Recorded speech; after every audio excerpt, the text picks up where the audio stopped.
आज अगर तुम फॉर्च्यूनर चला रहे हो तो तुम्हारा बेटा रोल्स रॉयस या प्राइवेट जेट से चलेगा, लेकिन जो तुम्हारे बेटे का बेटा होगा वो वापस स्प्लेंडर बाइक से चलेगा।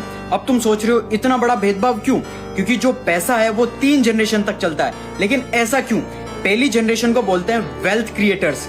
ये वो लोग होते हैं जिन्होंने पैसे की बहुत कमी देखी है, बहुत गरीब बैकग्राउंड से आते हैं, बहुत मेहनत करते हैं और पैसा बनाते हैं। अब इन्होंने बहुत मेहनत करके पैसा कमाया तो ये पैसे की असली वैल्यू बहुत ज्यादा करते हैं। ऐसे लोग तुम्हें महंगी महंगी गाड़ियों में या क्लब्स में पार्टी करते हुए नहीं दिखेंगे। इन्हें ये पता है कि कितनी मेहनत से हमने ये पैसा कमाया, जिसे कि तुम्हारे माँ बाप हो गए या दादाजी हो गए। इन लोगों के पास पैसा बहुत सारा है पर बहुत ज्यादा पैसा बचाते हैं क्योंकि इन्होंने गरीबी देखी हुई है। उसके बाद आती है सेकंड जनरेशन, जिसे बोलते हैं वेल्थ मैनेजर। तो इस जनरेशन ने अपने माँ बाप का स्ट्रगल देखा हुआ है तो इन्हें पैसे की वैल्यू बहुत अच्छे से आती है। फॉर एग्जाम्पल, धीरूभाई अंबानी ने बहुत मेहनत करी और मुकेश अंबानी ने वेल्थ को बढ़ाया और बहुत ज्यादा ग्रो करवाई वेल्थ। इसलिए सेकंड जनरेशन फुल मौज करती है। मुकेश अंबानी को ही देख लो, लग्जूरियस लाइफ, करोड़ों की शादियां करवा रहा है बेटों की। लेकिन सबसे बड़ी प्रॉब्लम होती है थर्ड जनरेशन के लिए, क्योंकि जब वो पैदा होते हैं तो लग्जरी इन्वायरमेंट के अंदर पैदा होते हैं। मतलब उन्हें कुछ भी पता नहीं होता कि गरीबी क्या होती है। फॉर एग्जाम्पल,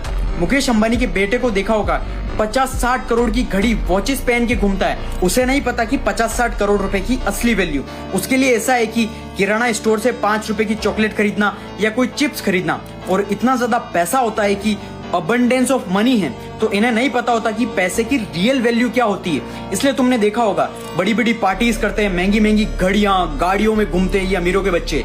वो ऐसे ही सारा पैसा उड़ा देते हैं, पूरी दौलत पैसा उड़ा के वापस गरीब बन जाते हैं, क्योंकि इन्हें अंडरस्टैंडिंग कम होती है और रियल वैल्यू पता ही नहीं होती। इसलिए थर्ड जनरेशन तक सारा पैसा खत्म हो जाता है। ऐसे और बिजनेस कंटेंट के लिए मुझे फॉलो जरूर कर लेना।